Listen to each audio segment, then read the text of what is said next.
an old reunion here. Yeah. All kinds of familiar faces. I'm going to be brief here because I know we want to do other things, but as I was driving here, I passed by Folsom Avenue. And since I'm an intelligence person and have been for most of my life, 27 years as an analyst with the Central Intelligence Agency, it rang a bell. Folsom Avenue. What? Oh, Folsom.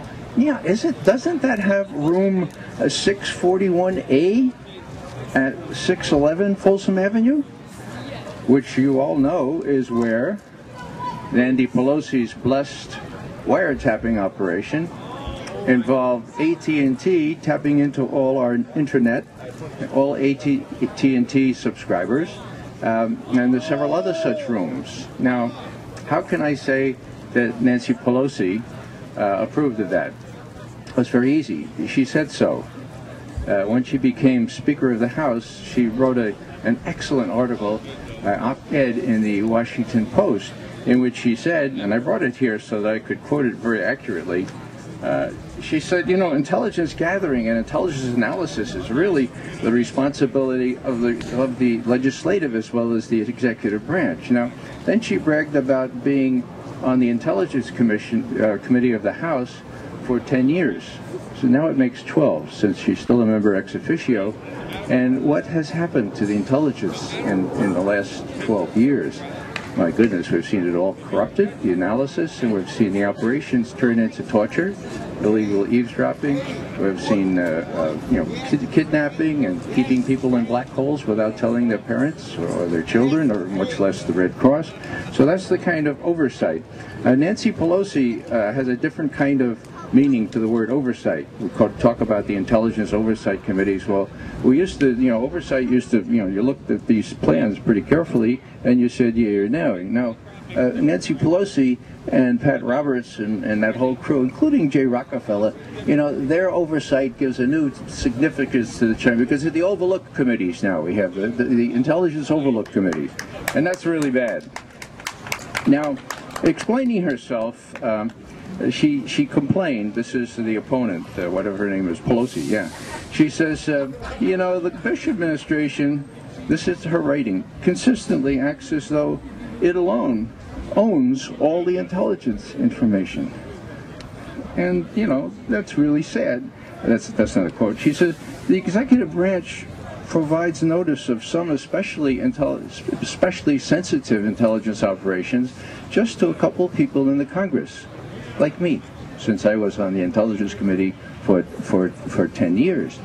Now the problem is, as she says, and I'll quote, "This is how I came to be informed of President Bush's authorization for the NSA to conduct certain types of electronic surveillance." There it is. She became aware of it because she was told about it.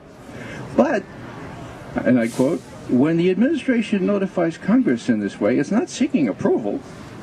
There is the clear expectation that the information will be shared with no one, including other members of the intelligence committees. As a result, only a few members of Congress were aware of the president's surveillance program, and they couldn't discuss it more widely."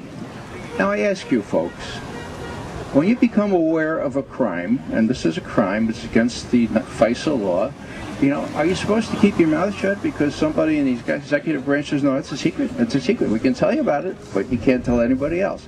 That's how torture, that's how illegal eavesdropping, that's how all these criminal acts, war crimes, many of them, came to be.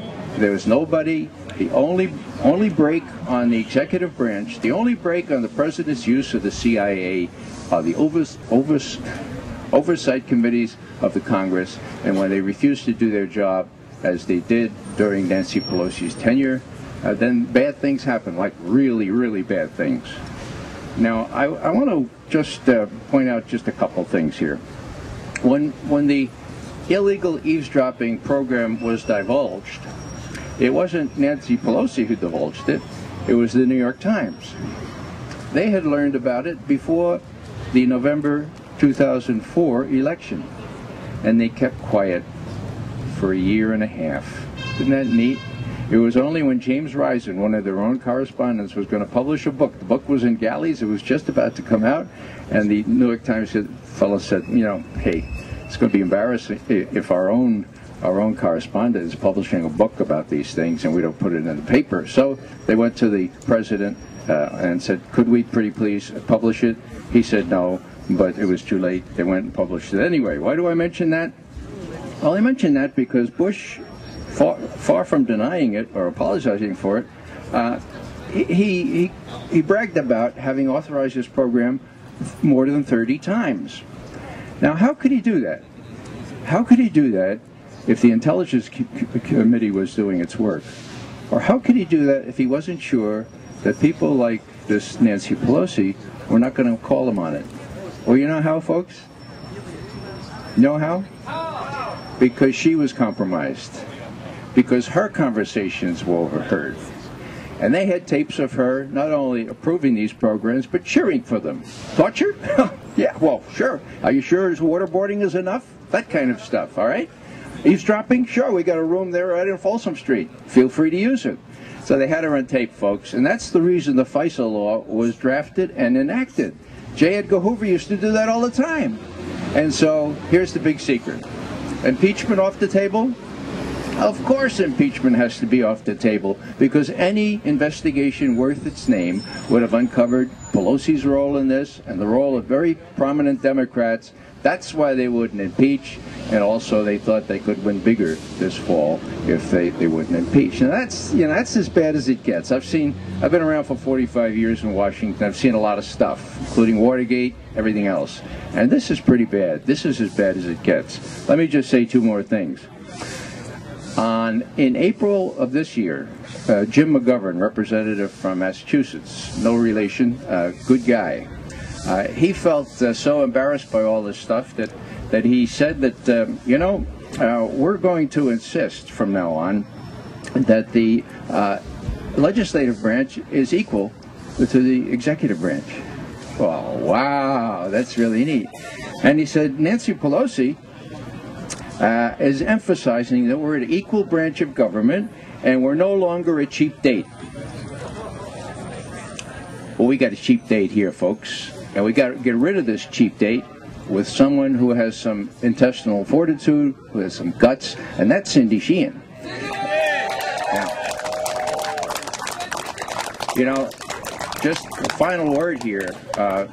Colin Powell's been in the news lately, and it was revealed for the first time that when he testified before the Baker-Hamilton Committee,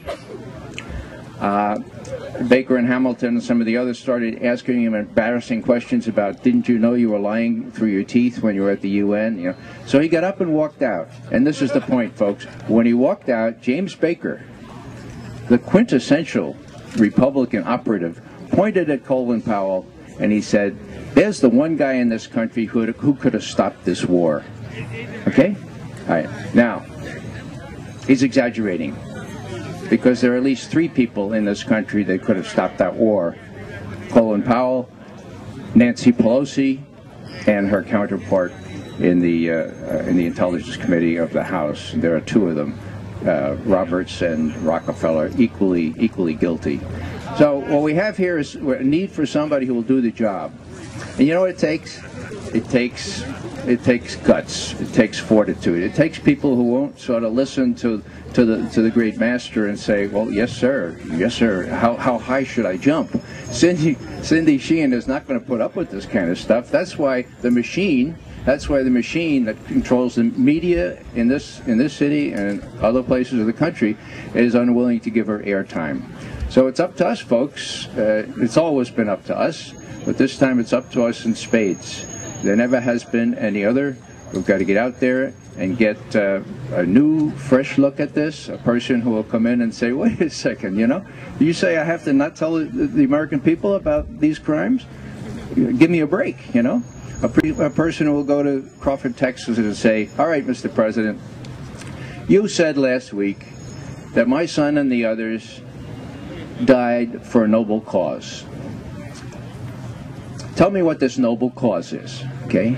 And there wasn't any noble cause, and there isn't any noble cause. And the worst thing that I hear is when people say, well, we can't let those folks to have died in vain.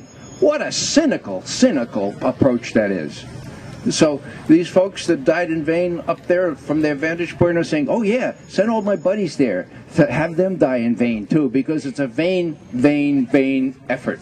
The effort is doomed to failure, and I'm on record 5 years ago as saying that. You can look it up at tompaine.com.